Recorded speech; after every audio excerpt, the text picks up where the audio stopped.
Start. Good morning, everyone.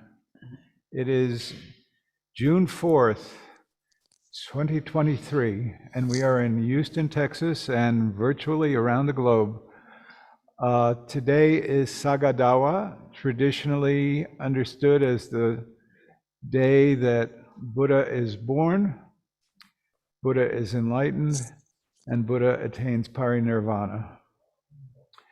And long time coming, we've been planning part 2 of our EcoDharma conversation with Professor Kaisu Koski, and I'm going to introduce her with her official introduction. She is a cross-disciplinary artist with a background in performance, film, and biological materials, and that is quite a stretch, but she does it effortlessly and gracefully. She collaborates with scientists, clinicians, and engineers focusing on the climate crisis, multi-species relationships, and the art-science methodology. Kaisu is an associate professor of art and design at Lab for Living at Sheffield Hallam University in the UK, and we are bringing her to us today from Amsterdam. So I will hand it off to you, Kaisu Koski. Welcome, Kaisu. Oh, thank you, Harvey. Thank you, dear Lamas, for this invitation on this special day. So happy Sagadawa to everyone. Warm welcome to this talk, this second part of the EcoDharma talk that we had a first part early February this year. You're welcome to watch the recording if you were not there. So yes, my introduction that Harvey so kindly read, I've written it myself. So it is true that I am all those things to some degree, but also before I begin and for the context of this talk, I also want to acknowledge that I have a mammalian body and brain. I am a mammal. Member of the primate order, and so part of my mammalness is responding to this situation. There's a certain heightened dynamism in my body and nervous system, and I'm just choosing to be grateful for that wildness that is still alive in me. So I'm gonna embrace it and move with it. Hopefully managing to convey most of the things I'm wanting to share with you today. So the title for our talk today, to celebrate Sagadawa in particular, is The Sacrament of Offering, Living the Sacred. And honestly, I would love to go and listen a talk titled like this. And as I'm now speaking, I'm also hoping that I can somehow live up to this fascinating title, which we came up with, Harvey. So in our previous EcoDharma talk, just going to briefly recap, I started to draw from the book, The Practice of the Wild by Gary Snyder, a wonderful, renowned writer and poet, environmental activist, and a Buddhist practitioner as well. And I'm going to continue doing that, and especially the last essay of this book, which is titled Survival and Sacrament. So here and there, I'm going to draw from Snyder's thinking as I go along what I wish to share with you. So just to lightly unpack the title of today, which is kind of ambitious for me, but the two key words for today is the sacred and the offering. And what I understand with sacred, and these are not dictionary definitions, so these are just as they appear in my practice as an artist, as a Dharma student, and as a human being, human animal, just trying to make my way in this form. So with sacred, I understand that it has kind of two components from me. It has the quality of or gesture of paying attention, giving your attention to something or someone, and attention in a sense of that being a form of love. So actually giving loving attention to something or someone, which can also be a relationship. But not just that. So there is definitely a sense of, in sacredness, there's a sense of wonder / mystery. So there is something that can't be explained by science alone, by our logical thinking alone.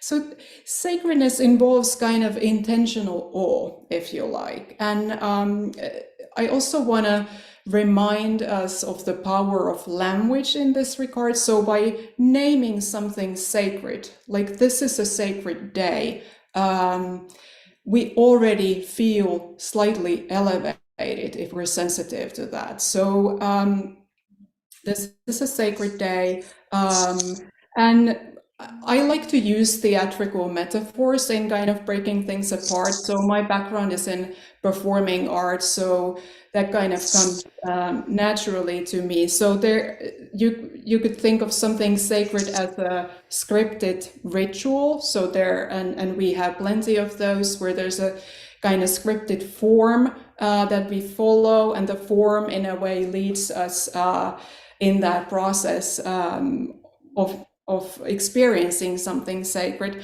And then there's also a sense of sacredness in something improvisational and spontaneous, something that just overcomes you. And this could be in the nature, this could be a piece of music or some spontaneous encounter.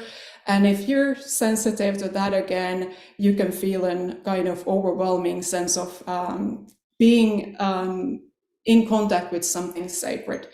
So actually, let's move to the second keyword, the offering. So I personally consider an offering kind of an entrance towards experiencing something sacred. So this is also a form of gesture. There are different forms of offerings, and actually you could say that everything can be an offering. Anything can be an offering. So in Buddhism, we do both real and also imaginary offerings. And the imaginary offerings are no less valuable or no less real in a way, in some sense. So if everything is an offering, also this talk is an offering. Definitely you coming to listen and showing up is a big offering. Us practicing together is an offering. You could say it's an offering to our Sangha, to our strand of jewels, to our shared heart-mind space. And also in most cultures that I'm aware of, food is a form of an offering. And eventually being eaten is an offering. So Snyder, interestingly, talks about, he calls it a food web, saying that there's no death that it's not someone's food, and there's no life that isn't someone's death. So there is a kind of cycle or web between life, death, and food / eating. And finally, we can also, we obviously can offer to others, real or imaginary beings, but we can also offer to aspects of ourselves.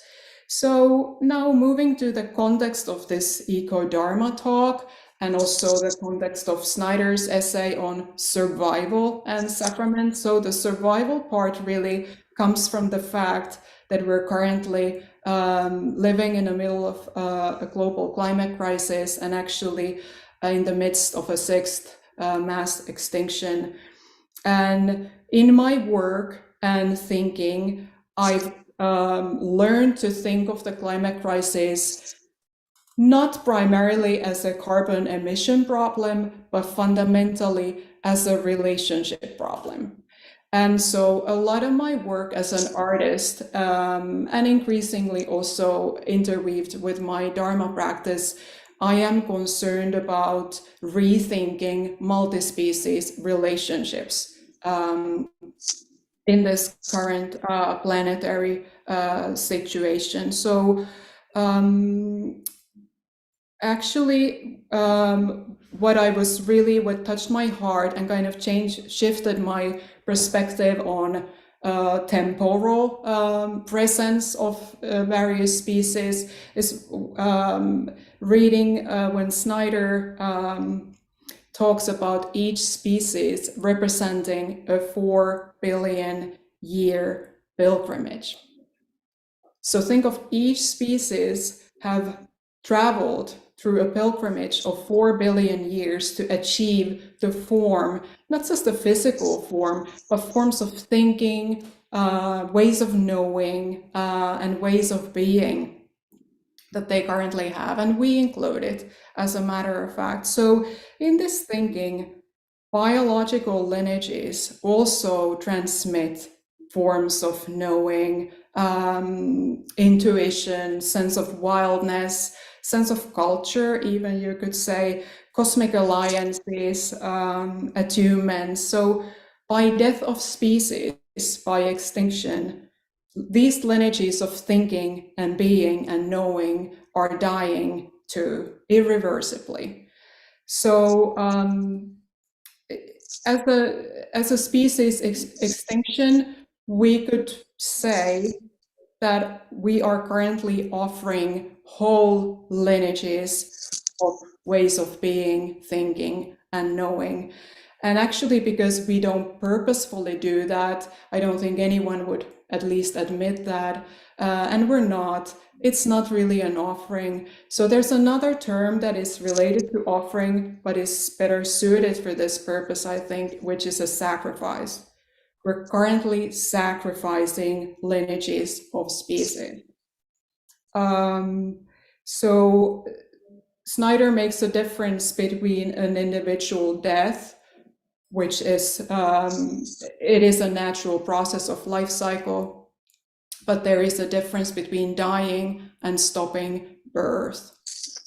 So in this very sobering and easily devastating scenario, and not just scenario, it is our life at the moment on this planet, how might we start rethinking the relationships that are kind of skewed to always prioritize human, to be human-centered in most of our choices.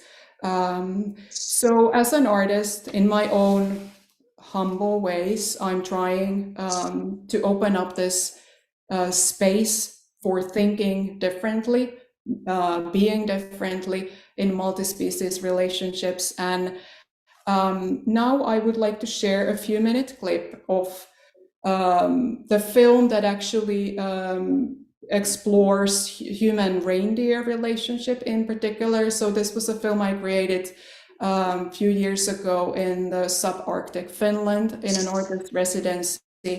It's filmed on the traditional land of the Sami people. So maybe we just play that, Shane, if you would be so kind as to play it and then reflect further. Thank you.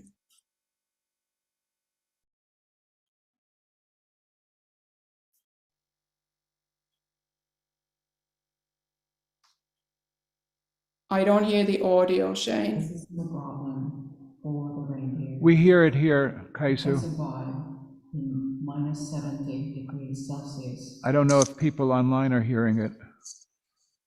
Part of this research aims to decenter the human by giving the reindeer some agency and voice.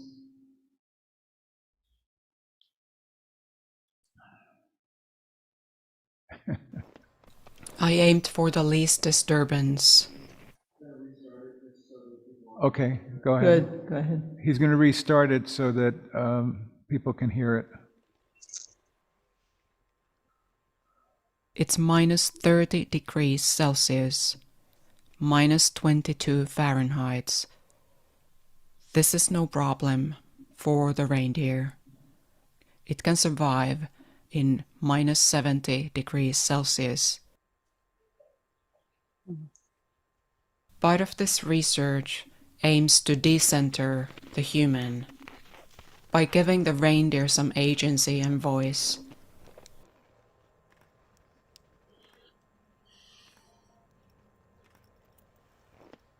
I aimed for the least disturbance. I didn't offer the reindeer food. I didn't talk to them in human language. I didn't want them to do anything, go anywhere. Importantly, I let the reindeer to approach me instead of approaching them. I'm just being, just there. And so was the reindeer. They, in fact, started to direct the picnic. They started to direct my movements. And for several minutes, we are inside each other's attention, possibly reaching to degrees of co-being, as in being in sync, and as intercorporeal moments of mutuality, with all the awkwardness included. I am a city reindeer, out of context, out of senses, deeply domesticated. What would it mean to live in an animistic world instead, where there's no clear boundary between spirit and matter?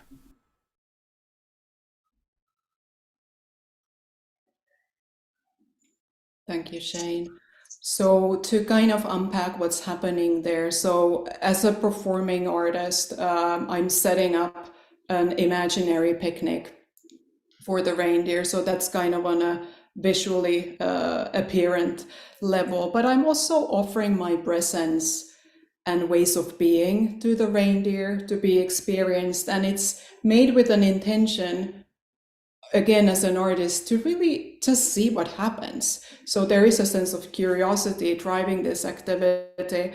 But also I'm offering my presence to the reindeer to be seen by the viewer, how I'm offering my presence to the reindeer. So I'm aware of the viewer, represented by the camera position there. So reversely, what might reindeer then gain from this encounter? And this is something quite amusing.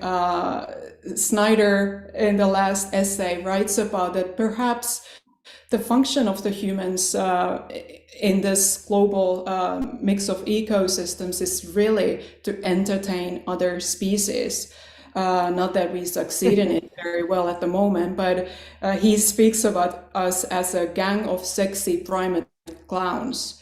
So there is definitely, you can actually see that the reindeer is being entertained. There is something unusual because I'm lowering myself on the ground.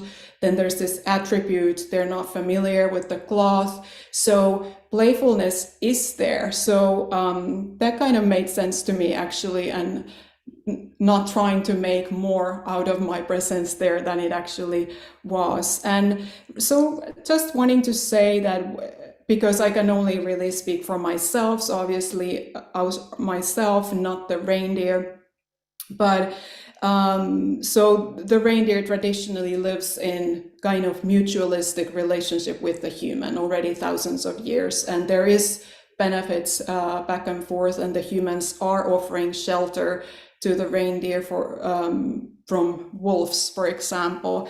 So, but the reindeer also kind of pretends to be tame in a way. So they actually rewild really, really easily. And if they escape the herd or they stray away, they can easily just start following another herd. So they're not really so attached to people, but also not to their own kin and herd. So there is definitely a sense of wildness in them that is not present in horses, for example. Reindeer doesn't really wish human touch or cuddling them or anything like that. So, and this wildness did present itself to me, even though these were semi-domesticated reindeer. But the word pretending here is quite interesting, I think, because it's often undervalued and we think, well, that's not authentic. They're pretending to be something they're not. But actually, as an artist, I'm also pretending that I'm not performing to a certain degree in this film, and I'm also pretending that I'm not that I know what I'm doing. I'm also sometimes pretending I don't know what I'm doing.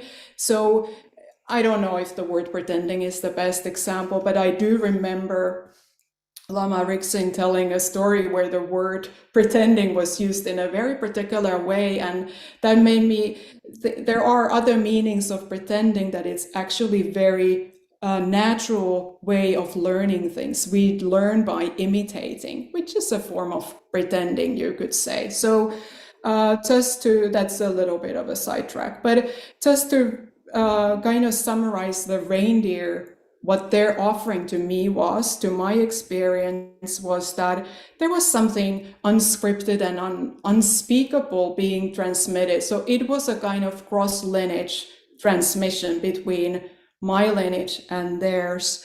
Also, they made my own wildness more palpable, because I was, it is a kind of intense situation because of their antlers and them surrounding me. But I also kind of demonstrated to me clearly that I am a very semi-wild, mostly tame mammal being trapped in a city, and certain forms of cultivation that can be really quite limiting to my wholeness of my capacity. So I think the reindeer gave me a flavor of wildness, both internally and externally. Plus that, as a white Westerner, I think there's something very healthy to be outnumbered by a minority. So like the herd of reindeers, the encounter is different than just meeting one, which you can address frontally. So to kind of wrap up this talk, I'm gonna, what I would wish you take away from this talk is that I consider all lineages, biological lineages, as sacred. So they are worth transmission and preservation. So I'm inviting you to consider what forms of knowing and being are being lost by losing these species pilgrimages, instead of thinking from the human gesture and intention and language viewpoint only. And then also that we are endlessly intertwined with the more than human through choices of eating as well. This wasn't really central in the talk, but as a vegan activist, it is part of, and it's part of this film as well.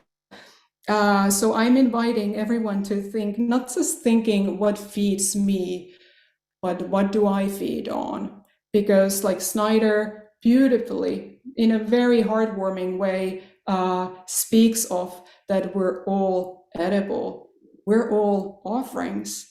So I'm just wanting us to leave with a kind of sense that maybe all live as a sacred offering, as opposed to unintentional sacrifice, and thinking, what might my offering as a human animal in this world be? So by this, I thank you for your attention, and turn it to Harvey for reflections and commentary. Well, beautiful, Kaisu. Just to read one line from a recent practice that we all did together: samsara and nirvana are large offering clouds at play. Please eat great blissful offerings. You know, I think I loved what you said when you said you see this whole issue in a way as an issue of relationships as opposed to just carbon emissions. I think it's enormously useful. You know, in a way it's a cop-out, and it's a kind of abdication of almost responsibility if we start talking about carbon. Who relates to carbon? I mean, it's just some scientific something that somebody learned in a chemistry class in high school. But if we're talking about relationships and offering, and that advertently or inadvertently, one, everything is an offering, which is, I think, a beautiful attitude to engage with our whole lives. And then you bring in that, in fact, not only is there offerings, but part of what is occurring is this sacrifice. And of course, sacrifice can be a very, very sacred endeavor. But, I think part of, and I'm just thinking on the fly here, that part of what's so poignant about sacrifice is that there's also something horrific about it. And one of the seminal papers that I wrote in my life as a college student was, actually it was later, but thinking about the image of Abraham and Isaac, and Kierkegaard writes about this very, very poignantly.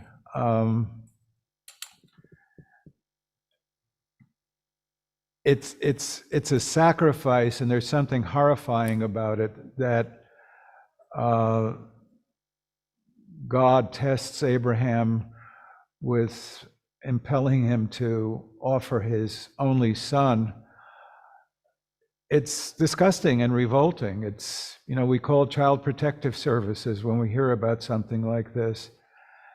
And yet, within a sacred kind of context, when we talk about sacrifice, there's also something sacred, awesome, frightening, inspiring about what we give up or are willing to give up in awareness and in an honoring of the awe that we feel with respect to the mystery, and you use that word, the mystery of life and the mystery of nature. So I think it's really poignant and significant that you bring forward that we are all sacrificing these lineages of knowledge and tradition with these extinctions of species. It's horrifying, and it's awesome.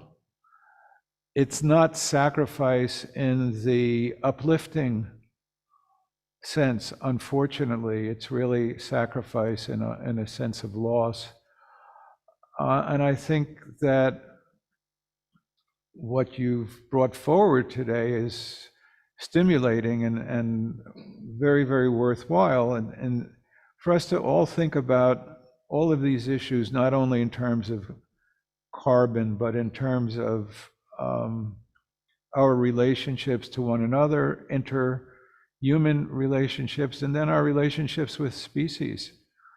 Both kind of the tender, delightful species like reindeer, but whatever species there may be, including, species that are kind of harmful.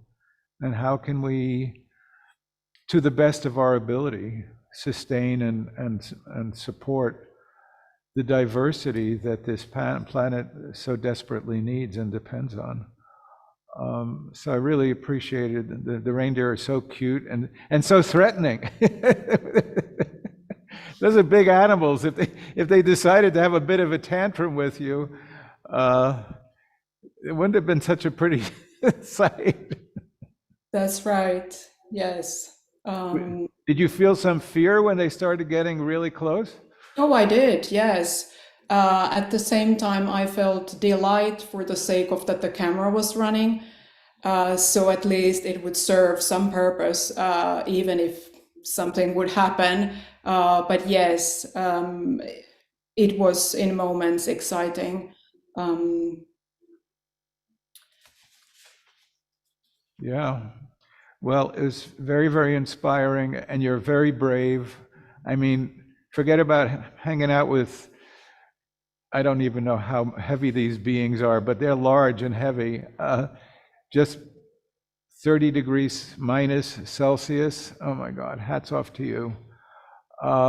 You're very, very brave, and you're very, very generous in offering to us what you presented. So thank you so much. Really delightful to see you and to hear you. Thank you so much. Love to all. Happy Sakadava. Yes. Okay, I will hand it over to Lama Rigzin.